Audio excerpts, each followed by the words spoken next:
नमस्कार मित्रांनो. तर आजच्या व्हिडिओमध्ये आपण आर्थिक घडामोडी जो चॅप्टर आहे सिम्प्लिफाईड या पुस्तकामधून तो घेणार आहे. याच्या आधी आपण एक व्हिडिओ बनवला होता, त्याच्यामध्ये राजकीय घडामोडी ज्या आहेत त्या आपण कव्हर केल्या होत्या. यामध्ये आपण आर्थिक घडामोडी कव्हर करूया. तर सुरुवात करू आजच्या व्हिडिओला. तर व्हिडिओ शेवटपर्यंत बघा. व्हिडिओ जो आहे तो जरासा मोठा होऊ शकतो, कारण का हा चॅप्टर जरासा मोठा आहे.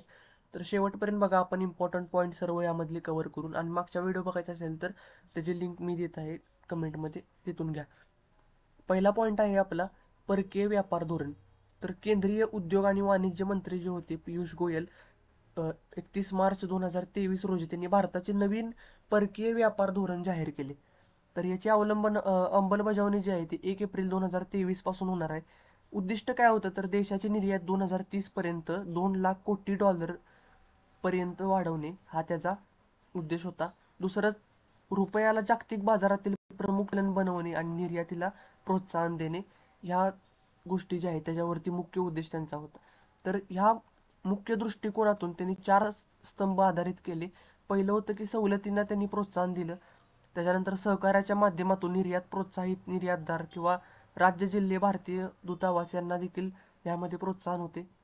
तसेच व्यवसाय सुलभता, व्यवहार खर्चामध्ये कपात आणि उपक्रम त्यांनी जाहीर केले.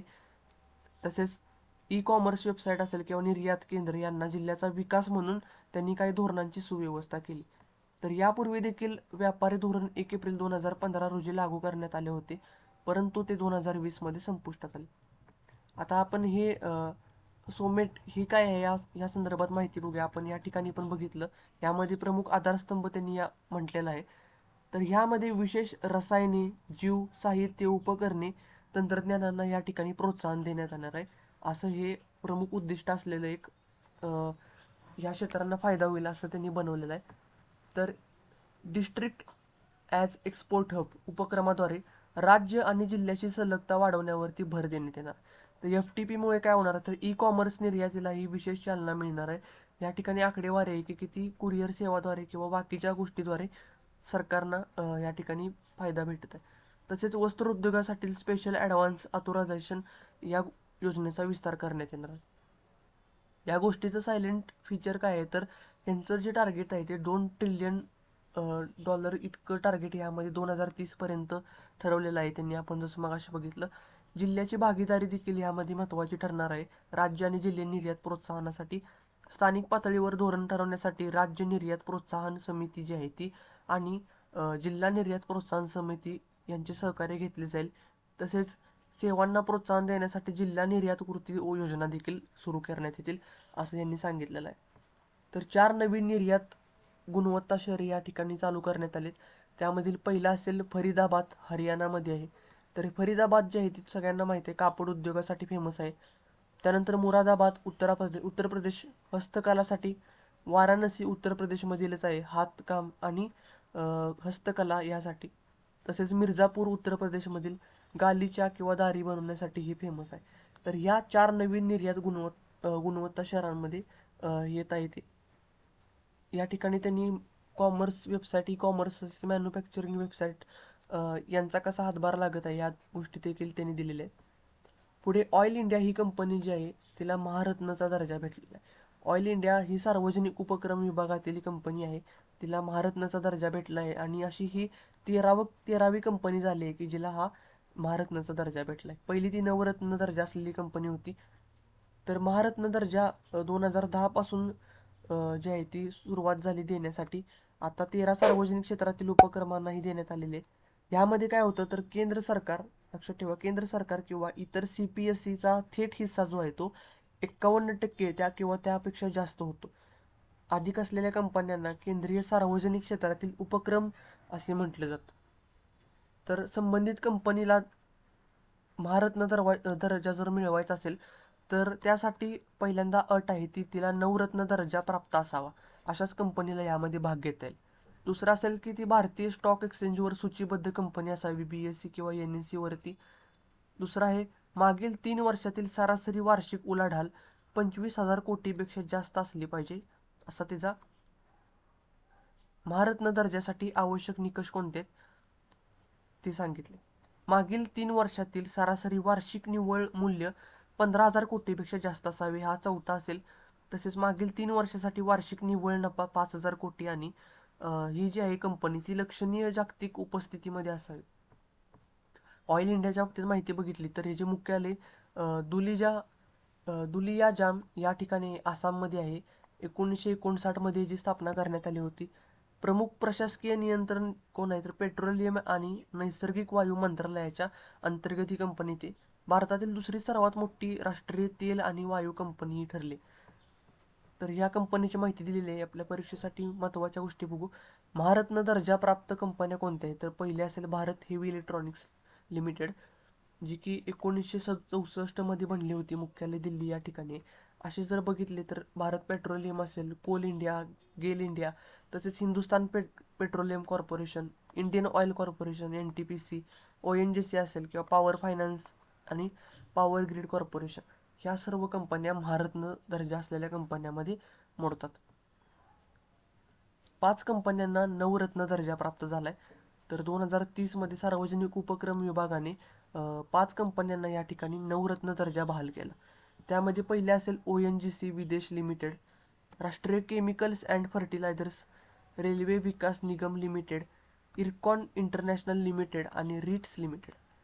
आता नवरत्न दर्जाच्या कंपन्या आहेत त्या प्राप्त संख्या आता 16 वरती पोचलेली आहे. तर एक एक कंपनी जी कोणती आहे ते आपण बघू. OVL जी आहे आपण पहिली कंपनी यामध्ये बघितली. ONGCची विदेश लिमिटेड कंपनी आहे. तर ही तेल आणि नैसर्गिक वायू महामंडळाच्या अंतर्गत एक कंपनी आहे. तसेच RCF ही केमिकल अँड फर्टिलायझरसाठी इथे मुंबईमध्ये मुख्यालय आहे हिचं. RVNL रेल्वेच्या संदर्भामध्ये रेल्वेतील पायाभूत सुविधांची निर्मिती करण्यासाठी ही येते. रिट्स ही देखील जी आहे ती वाहतुकीच्या संदर्भात आहे, जी की भारतातील एक आघाडीची वाहतूक पायाभूत सुविधा सल्लागार कंपनी म्हणून उदयास आले गुरुग्राम या ठिकाणी. IRCON ही कंपनी रेल्वेच्या संदर्भात आहे. त्याच्यामध्ये महामार्ग एक्स्ट्रा हायटेक अभियांत्रिकीच्या क्षेत्रामध्ये हे काम करत असते. तसेच बांधकाम क्षेत्रामध्ये देखील आहे. नवरत्न दर्जा प्राप्त करण्यासाठी काय लागतं तर कंपनीला मिनिरत्न दर्जा तरी प्राप्त असावा. तसेच 3 वर्षामध्ये मेमोरंडम आणि अंडरस्टँडिंग सिस्टीम उत्कृष्ट किंवा अतिशय चांगले रेटिंग या ठिकाणी भेटलेलं असावं. तसेच कंपनीच्या संचालक मंडळावर 4 स्वतंत्र संचालक असावेत आणि ह्यापैकी गोष्टी आहेत जसं की शेअर बाजारातील नोंदी असेल, निव्वळ मूल्याशी संबंध किंवा मनुष्यबळ, भांडवलाचे प्रमाण, ह्या गोष्टी देखील यामध्येच.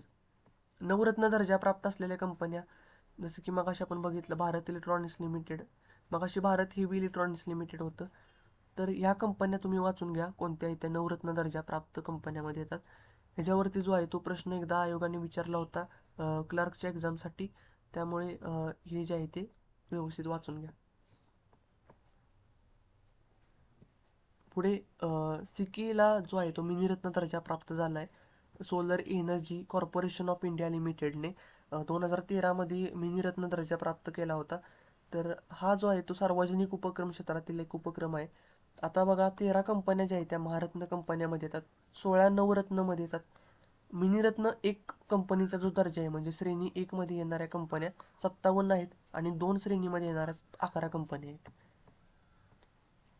पुढे पहिला निर्यात प्रोत्साहन धोरणास मंजुरी दिली आहे. हा महाराष्ट्राच्या रिलेटेड पॉईंट आहे. मुख्यमंत्री एकनाथ शिंदे यांच्या अध्यक्षतेखाली महाराष्ट्र राज्याचा पहिला निर्यात प्रोत्साहन धोरणासाठी मंजुरी भेटली.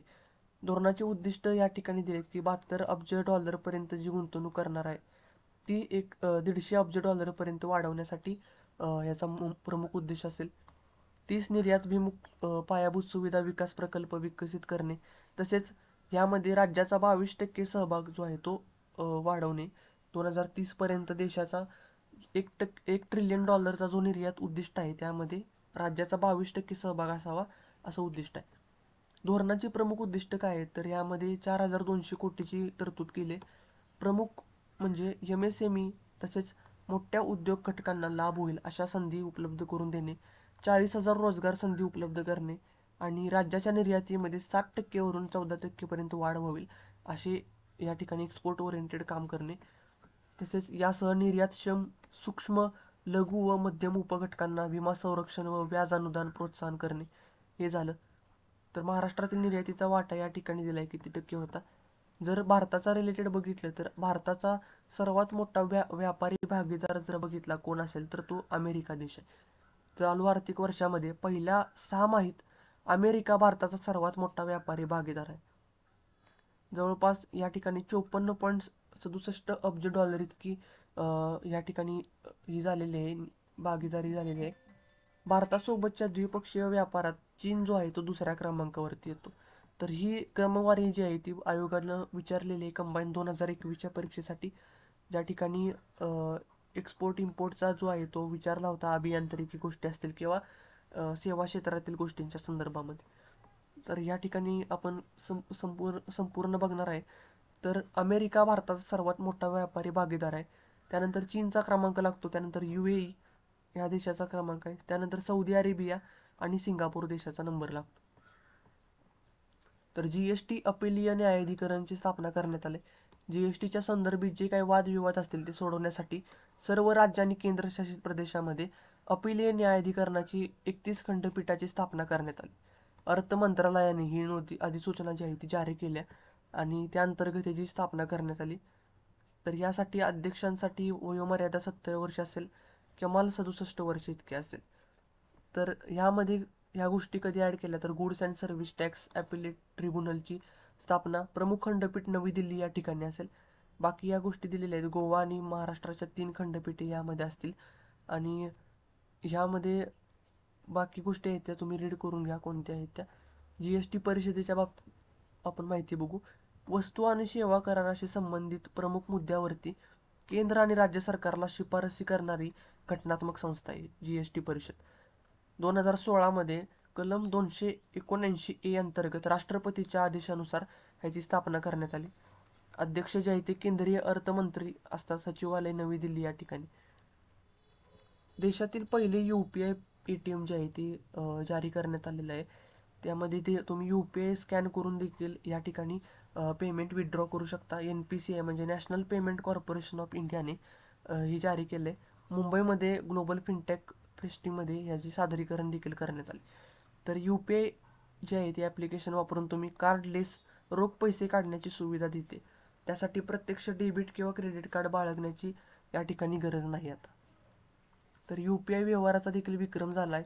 10 अब्ज मासिक व्यवहार या ठिकाणी नोंदवलेत. तसेच परदेशात UPI पेमेंटला परवानगी देणारी फोनपे कंपनी जी आहे ती पहिली फिनटेक कंपनी ठरली.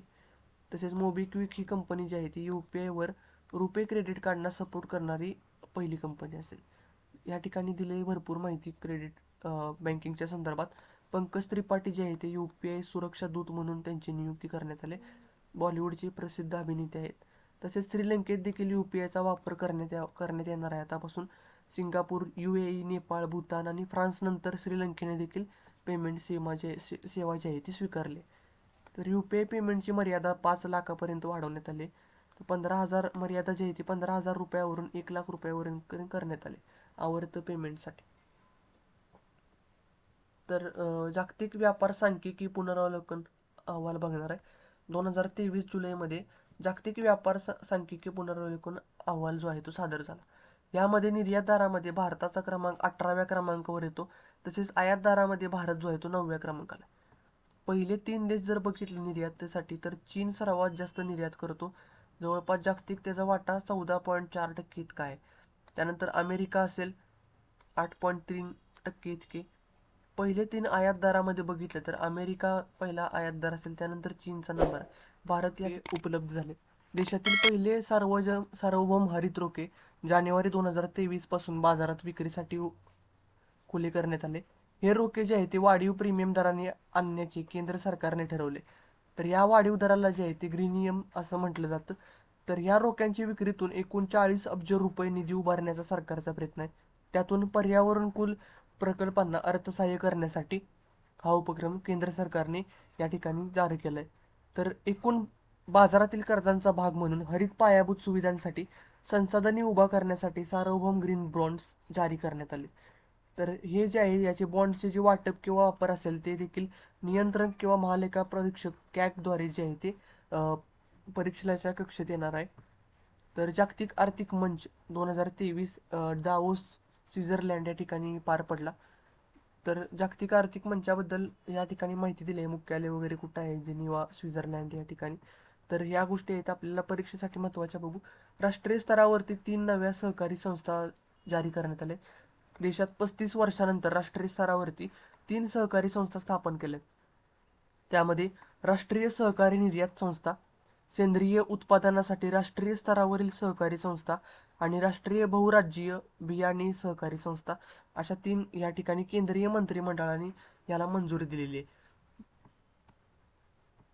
एफडीआय मध्ये 22% घट झालेली आहे. एफडीआय जो आहे तो उद्योग आणि अंतर्गत व्यापार प्रोत्साहन विभागाच्या आकडेवारीनुसार संगणक हार्डवेअर आणि सॉफ्टवेअर ऑटोमोबाईल उद्योगातील कमी ओघामुळे 2023 मध्ये भारतामध्ये एफडीआय म्हणजे थेट विदेशी गुंतवणूक 22% या ठिकाणी घसरून 46 अब्ज डॉलर इतकी झालेली.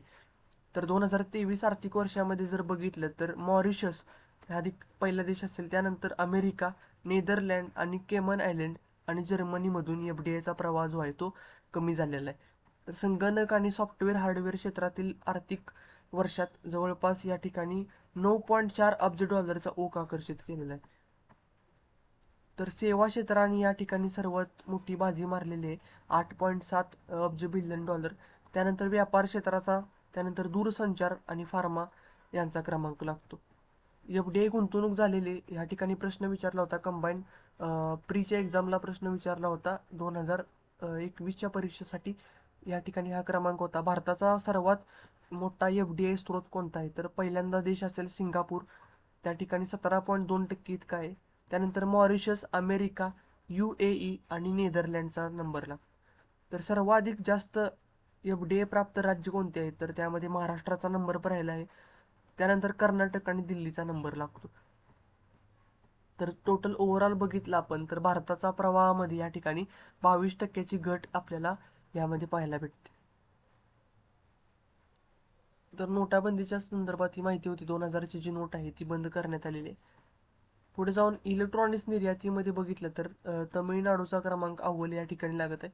तमिळनाडूने या ठिकाणी पहिल्यांदाच 2023 मध्ये पहिले स्थान पटकावले. टाटा इलेक्ट्रॉनिक्स आणि पेगाट्रॉन सारख्या कंपन्या असल्यामुळे या ठिकाणी तमिळनाडूला उत्तर प्रदेश, कर्नाटक आणि महाराष्ट्राला मागे टाकत या ठिकाणी नंबर भेटला आहे. तर HDFC बँक आणि HDFC या बँक ह्याचे जे आहे ते विलिगीकरण करण्यात आले. त्याच्या आधी सर्वाधिक इलेक्ट्रॉनिक्स वस्तू निर्यातीमध्ये जर बघितलं तर तमिळनाडूचा पहिला क्रमांक असेल. त्यानंतर उत्तर प्रदेश, कर्नाटक आणि महाराष्ट्राचा नंबर. HDFC मध्ये बँकेमध्ये HDFC लिमिटेड 2022 एप्रिल रोजी विलिगीकरण झालं. तर HDFC बँक जर बघितलं तर ही बँक खाजगी क्षेत्रातली सर्वात मोठी बँक आहे आणि बाजार भांडवलानुसार देशातील सर्वात मोठी बँक येते. तर जगातील 5व्या नंबरची आणि देशातील तिसरी सर्वात मोठी बँक आहे. तर देशातील 10 अव्वल बँकांमध्ये बघा HDFC 14.74% इतका त्याचा नंबर लागतो. 16वा जो वित्त आयोग आहे तो स्थापन झालाय. नरेंद्र मोदी यांच्या अध्यक्षतेखाली केंद्रीय मंत्रिमंडळाने नोव्हेंबर 2023 रोजी 16वा वित्त आयोगाच्या अटी आणि शर्तींना मंजुरी दिली. केंद्र आणि राज्यामध्ये कराचे वाटप तसेच राज्यांना केंद्राकडून आवश्यक असलेला निधी वित्त आयोगाकडून केंद्र सरकारला शिफारसी करतात, त्याद्वारे हा पाठवला जातो. 16वा वित्त आयोग जो आहे तो एप्रिल 2024 ते मार्च 2031 या कालावधीसाठी लागू केले जातील. पुढील 5 वर्षासाठी जो आहे तो हा लागू असणार आहे. तर बाकी या गोष्टी दिलेत RBIच्या संदर्भात. नोटांना मंजुरी कोण देतं किंवा 1 रुपयाची नोट कोण छापते वित्त मंत्रालयाद्वारे वगैरे, हे आपण इकॉनॉमिक्समध्ये स्टडी केलेलं आहे, त्यामुळे एक्स्ट्रा नाही बघणार. जसं की आपण मगाशी बघितलं ते मगाचं पेज जे होतं ते जरा ब्लर होतं. या ठिकाणी नवीन पेज जे आहे ते परत फोटो अपलोड केलेला आहे. तर टाटा इलेक्ट्रॉनिक्स आणि पेगाट्रॉन सारख्या कंपन्या तमिळनाडूमध्ये असल्यामुळे याला उत्तर प्रदेश आणि कर्नाटकला मागे टाकत तमिळनाडूने यावेळी पहिला क्रमांक भेटवला आहे इलेक्ट्रॉनिक्स उत्पादनामध्ये. वित्त आयोगाच्या बाबतीत जर बघितलं तर कलम 280 अंतर्गत राज्यघटनेमध्ये तरतूद आहे. दर 5 वर्षांनी केला जातो. भारताचे राष्ट्रपती वित्त आयोगाची स्थापना करतात आणि प्राथमिक कार्य काय आहे तर केंद्र राज्य सरकारमधील आर्थिक संसाधनाची वित्त शिफारसी करणे. वित्त आयोगामध्ये राष्ट्रपतींनी नियुक्त केलेला एक अध्यक्ष आणि त्याच्याबरोबर 4 सदस्य असतात किमान. तर आता जो आहे तो NK सिंग 15वा वित्त आयोग आहे 2020 ते 2025 या कालावधीत. जागतिक गुंतवणूक अहवाल 2023 या ठिकाणी जाहीर झालाय. वर्ल्ड इन्व्हेस्टमेंट रिपोर्ट आशियातील विकसनशील देशामध्ये थेट परकीय गुंतवणूक असलेल्या यावरती अहवाल आहे. तर भारतामध्ये यामध्ये ओघ वार्षिक आधारावरती 10% वाढून 49 अब्ज डॉलर इतका झालाय. सर्वाधिक FDI जे आहे त्यामध्ये भारताचा नंबर जगामध्ये 8व्या क्रमांकावरती येतो. पहिला जर बघितला तर सर्वाधिक FDI अमेरिका या देशामध्ये असेल, त्यानंतर चीन, सिंगापूर आणि भारत या ठिकाणी 8व्या नंबरला जे त्याचं स्थान येत आहे. तर यामध्येच आपण एक्स्ट्रा माहिती बघू. सर्वाधिक FDI गुंतवणूक करणारा देश असेल तर अमेरिका आहे. त्यानंतर 20 नंबरला भारताचा नंबर लागतो.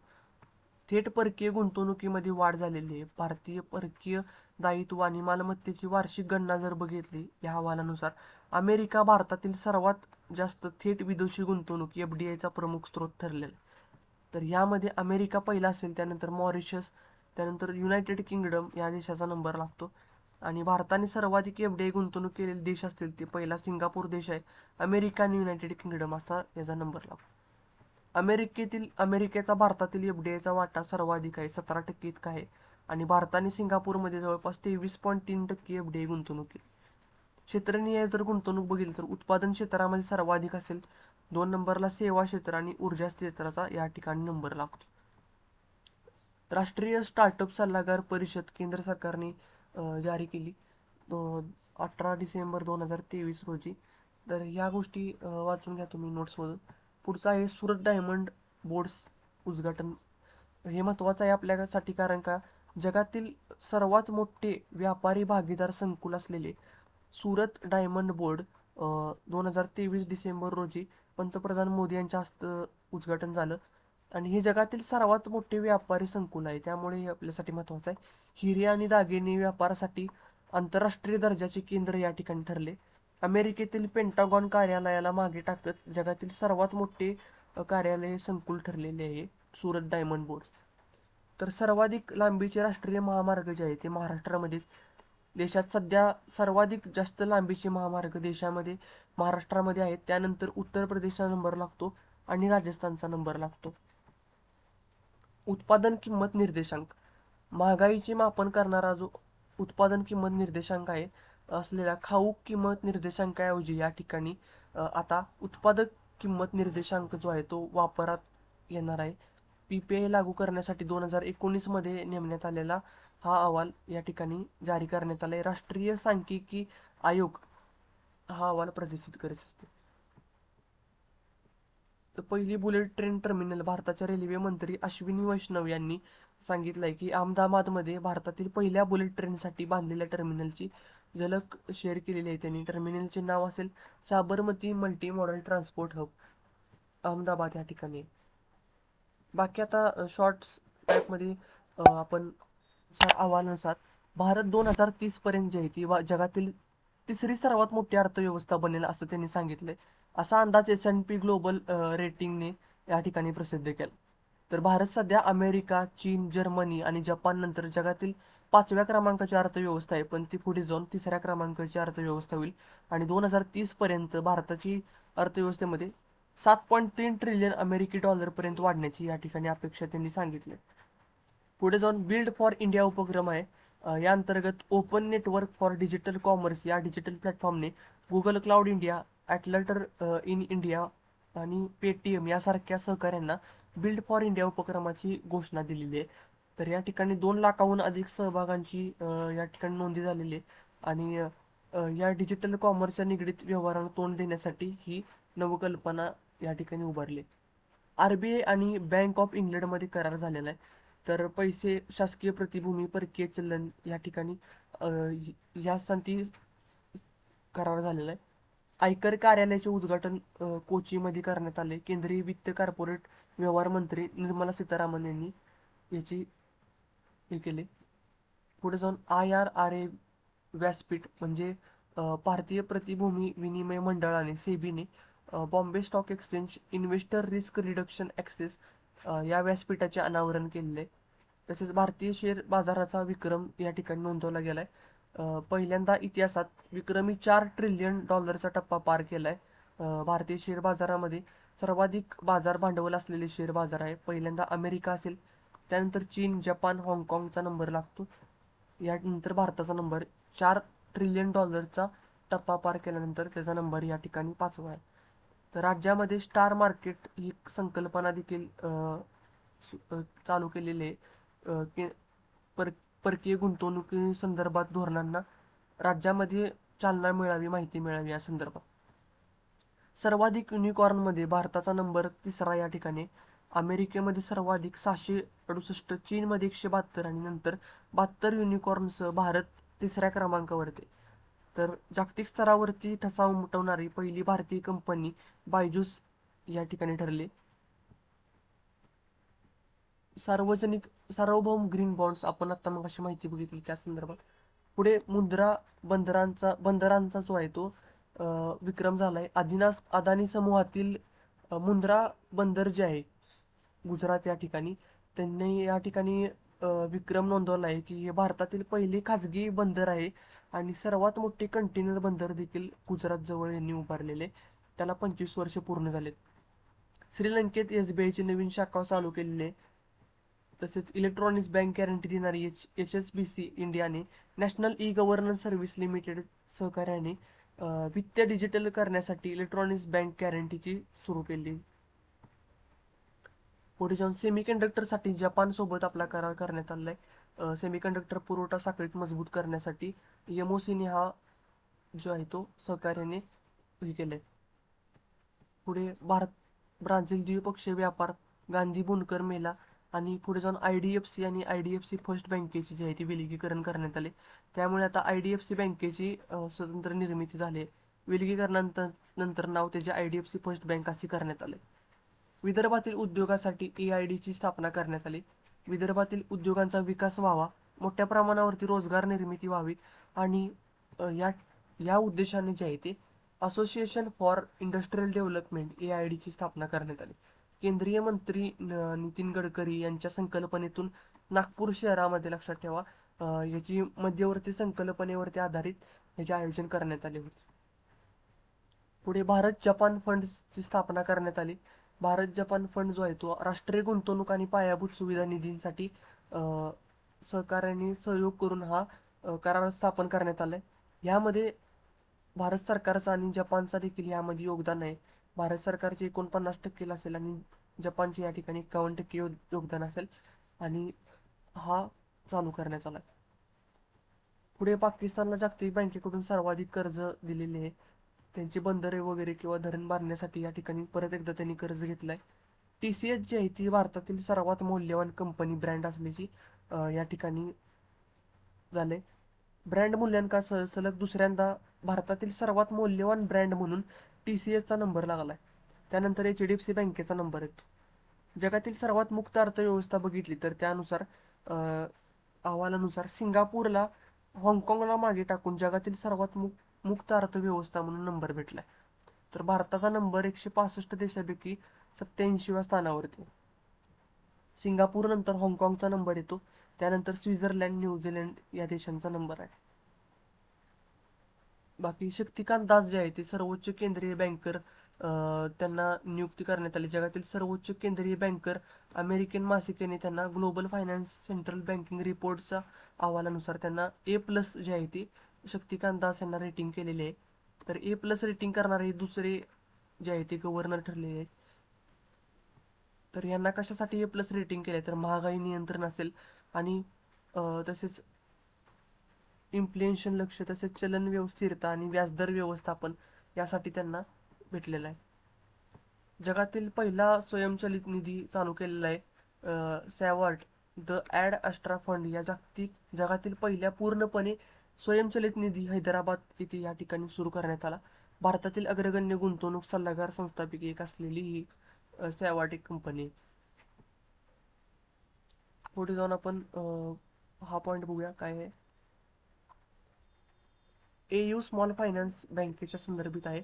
AU स्मॉल फायनान्स बँक ही जी आहे ती सर्व ग्राहकांना 375 दिवसांसाठी 24/7 व्हिडिओ बँकिंग सुविधा मोफत उपलब्ध करून देणारी भारतातील ही पहिली बँक ठरलेली आहे.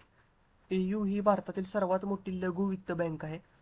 पहिले इको फ्रेंडली डेबिट कार्ड जे आहे ते एअरटेल पेमेंट बँकेने सादर केले. बँक खाते असलेल्या आपल्या नवीन आणि विद्यमान ग्राहकांसाठी इको फ्रेंडली डेबिट कार्ड सुरू करणारी भारतातील ही पहिली बँक ठरलेली आहे. त्यानंतर पुढे जाऊन NMDCचा जो आहे तो लोगो बदलण्यात आलाय. पुढे भारताला सर्वाधिक रेमिटन्स प्राप्त झाले. रेमिटन्स म्हणजे काय? अनिवासी भारतीय जे असतात त्यांनी पाठवलेले पैसे भारतीयांना सर्वाधिक या ठिकाणी त्याला रेमिटन्स म्हणतात. तर वर्षभरात 26% वाढून जवळपास 112 अब्ज डॉलरपर्यंत पोहोचले. हा जागतिक स्तरावर सर्वाधिक रेमिटन्स प्राप्त करणारा देश भारत ठरलाय. भारतातील आवक जवळपास सर्वाधिक जास्त अमेरिकेचा यामध्ये वाटा आहे, 23% इतका.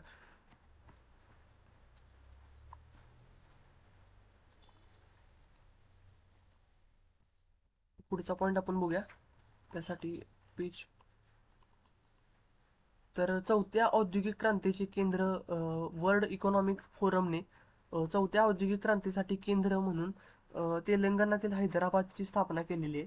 तर हैदराबाद जीवन विज्ञान आणि आरोग्य सेवेवर लक्ष केंद्रित करणारे भारतातील पहिले थीमॅटिक केंद्र जे आहे ते बनलेले आहे.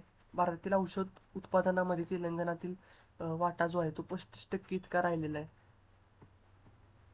पुढे शक्तिकांत दास यांना गव्हर्नर ऑफ द इयर हा अवॉर्ड भेटलाय. तर हे दुसरे गव्हर्नर असतील त्यांना हा अवॉर्ड भेटलाय. त्यांच्या आधी रघुराम राजन यांना हा अवॉर्ड भेटला होता.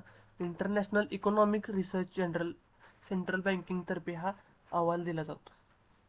शेवटचा एक काकरापार अणुऊर्जा प्रकल्प, याच्यावरती प्रश्न येऊ शकतो. हा काकरापाल पार जो अणुऊर्जा प्रकल्प आहे तो गुजरात या ठिकाणी आहे. तर गुजरातमधील अणुऊर्जा प्रकल्प हा भारतातील पहिला स्वदेशी बनावटीच्या 700 मेगावॅट अणुऊर्जा अणुभट्टीने या ठिकाणी नोंदणी केली आहे आणि व्यावसायिक कामकाज या ठिकाणी सुरू आहे. गुजरात या ठिकाणी भारतीय अणुऊर्जा महामंडळ लिमिटेड काकरापार येथे 700 मेगावॅट 2 या ठिकाणी वॉटर रिएक्टर्स या ठिकाणी बांधलेले आहेत आणि याला मंजुरी भेटलेली आहे बांधकाम प्रकल्प सुरू करण्यासाठी. तर हे झालं आपण आज आर्थिक घडामोडी संदर्भात सिम्प्लिफाईड या पुस्तकामधून हे बघितलं सर्व. तर ह्याच्या आधीचा व्हिडिओ देखील कमेंटमध्ये दिलाय, तिथून तुम्ही बघू शकता. आणि सर्व व्हिडिओ आपण बनवणार आहे याच्यावरती करंट अफेअरच्या रिलेटेड. त्यामुळे चॅनलला सबस्क्राईब करा आणि व्हिडिओला लाईक करा, जेणेकरून तुम्हाला MPSCच्या रिलेटेड सर्व यामध्ये गोष्टी कळतील. आणि टेलिग्राम चॅनल जॉईन करा. टेलिग्रामवरती तुम्हाला ह्याच्यावरती क्विज आणि PDF ज्या आहेत त्या टेलिग्रामवरती पाठवल्या जातात. त्यामुळे टेलिग्राम चॅनल करून तुम्ही हे डाउनलोड करू शकता फ्री.